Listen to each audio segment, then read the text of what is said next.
सहना भवतु सहनौ भुनक्तु सह वीर्यं करवावहै तेजस्विनावधीतमस्तु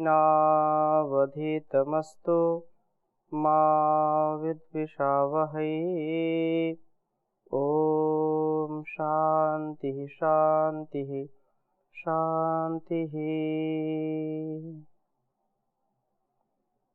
वैदिक जीवन पद्धति की इस कक्षा में आप सभी का हार्दिक स्वागत है, अभिनंदन है। वेदों अखिलो धर्ममूलम, वेद सब सत्य विद्याओं का पुस्तक है। वेद का पढ़ना, पढ़ाना, सुनना, सुनाना तथा अपने आचरण में लाना, मनसा वाचा कर्मणा वेदानुकूल आचरण करना, वेद की आज्ञा का पालन करना, वेद के बताए गए मार्ग पर आरूढ़ होना, उस पर चलना, ये हम सभी का परम कर्तव्य है। वेद विमुख होकर के, वेद के प्रतिकूल, वेद विरुद्ध आचरण करके हम कभी भी जीवन को और इस जगत को श्रेष्ठ नहीं बना सकते हैं। श्रेष्ठ बनना, श्रेष्ठ बनाना, उत्तमोत्तम गुणकर्म स्वभाव को अपने जीवन में उतारना तथा दूसरों को भी ऐसी प्रेरणा करना, ऐसी उच्च चेतना में ठहर करके, उच्च चेतना से युक्त होकर के, दूरदृष्टि से युक्त होकर के अपने अज्ञानता, अविद्या, अंधकार, अहंकार आदि दुर्गुणों को दूर करना, यह हम सभी का परम कर्तव्य है। इस कर्तव्य को सदा सर्वदा सर्वत्र आत्मसात करके जो विधि और निषेध है, उस विधि और निषेध का हम पालन करते हुए जीवन को अच्छी प्रकार से जिएं। हम ऋग्वेद के 5वें मंडल के 45वें सूक्त का स्वाध्याय करेंगे, जिसमें बहुत सुंदर सुंदर वेद मंत्र हैं और जिसमें हमने 2 मंत्र पढ़ लिए थे। अग्नि जागारः यो जागारः तम ऋचः कामयन्ते, यो जागारः तम सामानयन्ति, यो जागारः तमयं सोम आहा, तवाहमस्मि सख्ये न्योकाः। जो जागता है वही पाता है, जो सोता है वो खोता है, इसलिए जागिए, जागना है। जागो और जगाओ, इस दुनिया को, इस संसार को, इस शरीर को स्वस्थ बनाओ। स्वस्थ रह करके ही हम कुछ सेवा कर सकते हैं। तो आगे हम बढ़ रहे हैं।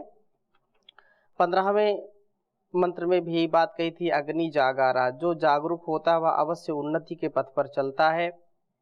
जागरूकता ही हमारा साधन है आगे बढ़ने का। उपासना से हम आगे बढ़ते हैं, प्रभु की मित्रता हमको प्राप्त होती है। और इसके बाद जो है 45वें जो है सूक्त के पहले मंत्र में कहा विदा दिवो, अर्थात यहाँ पर हमें आलस्य प्रमाद छोड़ करके प्रभात में उठ करके उपासना करने का संकेत दिया है कि उपासना करें, और उपासना से अविद्या आदि पर्वतों को विनष्ट करके हमारा जीवन श्रेष्ठ बनता है। स्वाध्याय के द्वारा ज्ञान के प्रकाश को हम प्राप्त करें, ऐसी हमारी धारणा, ऐसी हमारी मनोकामना होनी चाहिए। और दूसरे मंत्र में भी बात कही कि रूप ऐश्वर्य, हम निरंतर गतिशील बनकर के तेजस्विता व ज्ञान ऐश्वर्य का संपादन करें। यह ज्ञान हमें वासनाओं का निवारण करेगा और हमारे मस्तिष्क द्यू को भी दृढ़ बनाएगा। तीसरे मंत्र में अविद्या पर्वत का विचलन इस प्रकार से उपदेश किया है। तो इस वेद मंत्र को आपके समक्ष लिखता हूं, फिर चर्चा करूंगा। अविद्या क्योंकि सब अनर्थों का मूल है, अविद्या ही सब क्लेशों की जननी है, ऐसा कहा है। अविद्या स्मिता राग द्वेष अभिनिवेश पंच क्लेशा जो बताया है, तो उसमें सबसे पहले अविद्या ही आई है। तो हम तो पहले लिखते हैं, फिर चर्चा करेंगे। ओ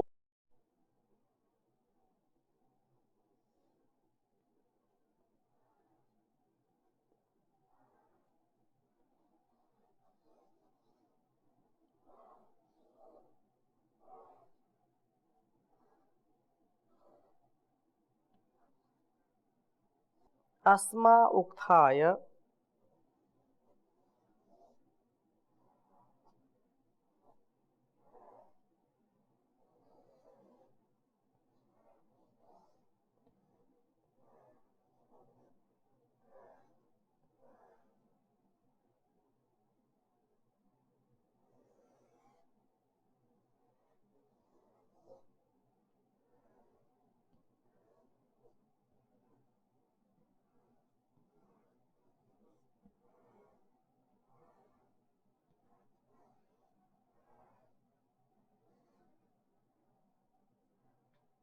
अस्मा उक्थाय पर्वतस्य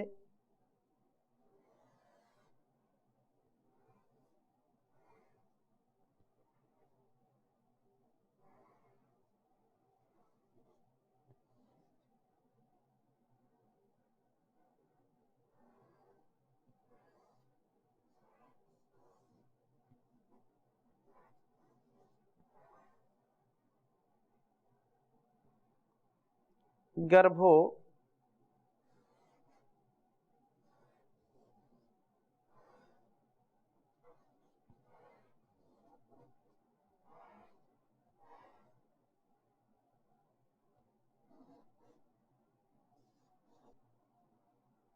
महीना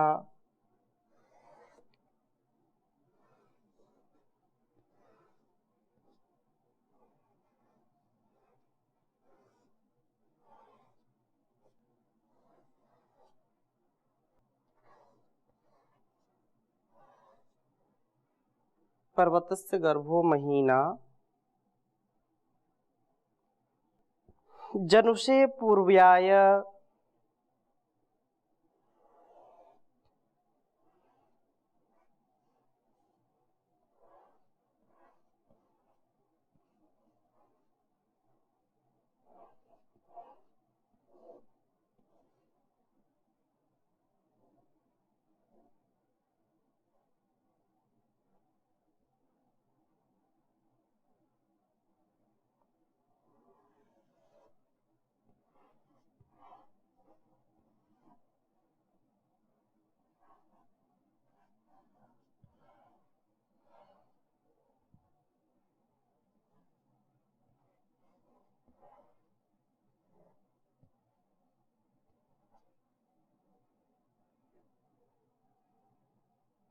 विपर्वतो जिहीत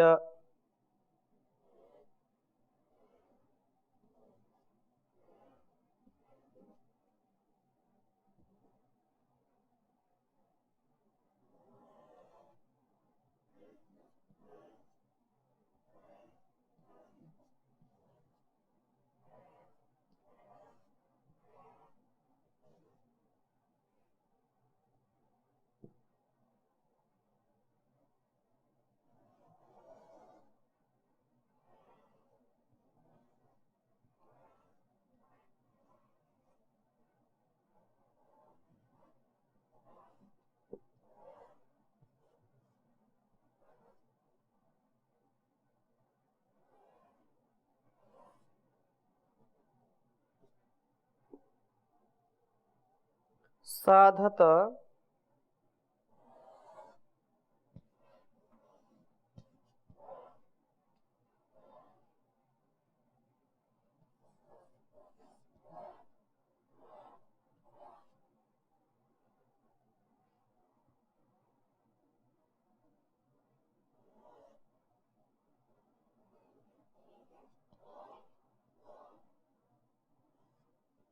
देव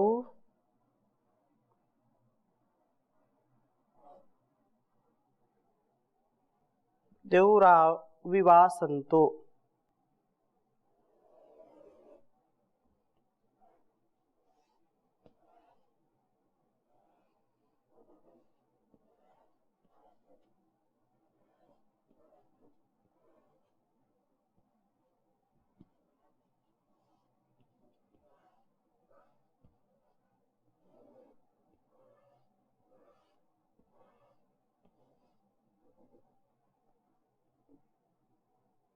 विवासंतो दयसंत भूम दशयंत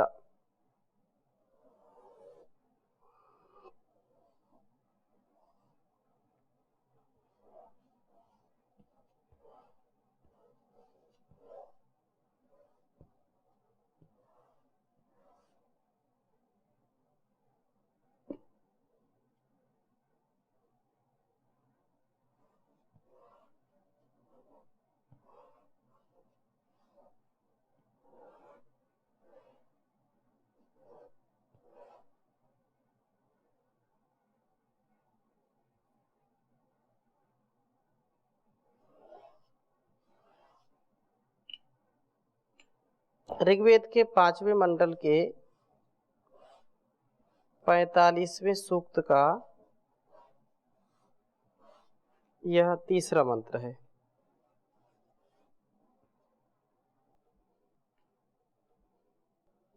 ओम अस्मा उक्थाय पर्वतस्य गर्भो महीनां जनुषे पूर्वयाय विपर्वतो जिहीत साधता देवरावि वासंतो दस्यन्त भूमा। ओम अस्मा उक्थाय पर्वतस्य गर्भो महीनां जनुषे पूर्वयाय विपर्वतो जिहीत साधता देवरावि वासंतो दशयन्त भूमा। वेद मंत्र का भाव बहुत ही सुंदर है और हमको इस उपदेश को आत्मसात करके ऐसा ही व्यवहार करना चाहिए। अस्मयी इस महीनाम जनुषे, इस महनीय स्तुतियों के उत्पन्न करने वाले उक्थाय स्तोता के लिए पर्वतस्य अविद्या पर्वत का गर्भः, मध्य भाग ही क्या है पर्वतः, अविद्या पर्वत ही विजिहीता विचलित हो जाता है। पूर्वाय का तात्पर्य यह है कि पूर्व विद्वानों के उपदेश से स्तोता का अज्ञान नष्ट हो जाता है। जो अविद्या है, जो भटकाव है, जो विचलन है, वह सब दूर हो जाता है। कब? जब हम प्रभु की स्तुति की वृत्ति वाले बन जाते हैं, अर्थात हमारे अंदर उस परम शक्ति का, उस परम चेतना का, उस चर अचर जड़ चेतन जो कुछ भी है, सबका जो नियमन करने वाला है, सबका जो नियंत्रण करने वाला है, जब हम उस प्रभु की स्तुति करते हैं तो हमारे अंदर की जो पाप वृत्ति है, हमारे अंदर का जो कलमश है, जो संकीर्ण वृत्ति है, वो अज्ञान, वो अंधकार, वह अविवेक, वह अविद्या नष्ट हो जाती है। वह धीरे धीरे लुप्त हो जाती है और प्रकाश की, जो ज्ञान की वृत्ति है, वह सतत बनी रहती है। ज्ञान का प्रकाश बढ़ता रहता है, उसकी अभिवृद्धि होती है, निरंतरता के साथ यह अभिवृद्धि होती रहती है। यह अज्ञान के नष्ट होने का प्रारंभ ही यहाँ पर अविद्या पर्वत के गर्भ का हिलना कहलाया है। अर्थात शनै शनै, धीरे धीरे यह पर्वत ही विचलित हो जाता है। अर्थात प्रभु का स्तवन, प्रभु की भक्ति, प्रभु की आज्ञा का पालन, कल्याणी वेदवाणी के द्वारा जो हमको उपदेश दिया जाता है, जो संकेत हम वेदों से प्राप्त करते हैं, इन मंत्रों में जो हमारे लिए उपदेश दिया गया है, उसको जब हम आत्मसात करते हैं, उसको हम जब जीवन में उतारते हैं, तो हमारी दुर्गति, दुर्मति नष्ट हो जाती है। हम सद्गति को, सन्मति को प्राप्त हो जाते हैं और वह प्रकाश हमारे अंदर होने लगता है, ज्ञान का प्रकाश होने लगता है, विवेक का, जिससे हम शनै शनै तेजस्विता, ओजस्विता से युक्त हो जाते हैं। स्तोता के लिए द्यौः साधता, प्रकाश सिद्ध होता है, जैसा वेद मंत्र में कहा है। प्रकाश ही हमारे लिए कल्याणकारी है। अंधकार वो है जो हम अविद्या, अंधम तमः प्रविशन्ति, ये अविद्याम उपासते ततो भूय इव ते तमो यावु विद्यायामृताः। अन्य देवाहुर विद्या अन्य देवाहुर अविद्या इति सुष्टुम धीराणाम येनस्तद विचक्षिरे। विद्याम च यस्तद वेदो भयम सहा। अविद्या मृत्युम तीर्थवा विद्यामृतम अश्नुते। तो विद्या से ही हमको अमृत तत्व की प्राप्ति होगी। और जो लोग केवल झूठे अहंकार के लिए, दिखावे के लिए पढ़ते हैं या दुनिया को बतलाना चाहते हैं कि हमसे ज्यादा विद्वान कोई नहीं है, तो ऐसे लोग इस विद्या का अपमान करते हैं और वो अंधकार में प्रवेश कर जाते हैं। अंधम तमः प्रविशन्ति, जो बिल्कुल अंधकार है, जहां पर कुछ भी स्पष्टता नहीं है, कुछ दृष्टिगोचर नहीं होता है। इसलिए हम इन अंधकारों से बचें, इन कलमशों से बचें, हम विद्या से युक्त होकर के कार्य करें। क्योंकि विद्या विहीनः पशुभिः समाना, अर्थात विद्या से विहीन अर्थात अविद्या से युक्त, विद्या से मुक्त है तो अविद्या से युक्त है, और विद्या से युक्त है तो अविद्या मुक्त है।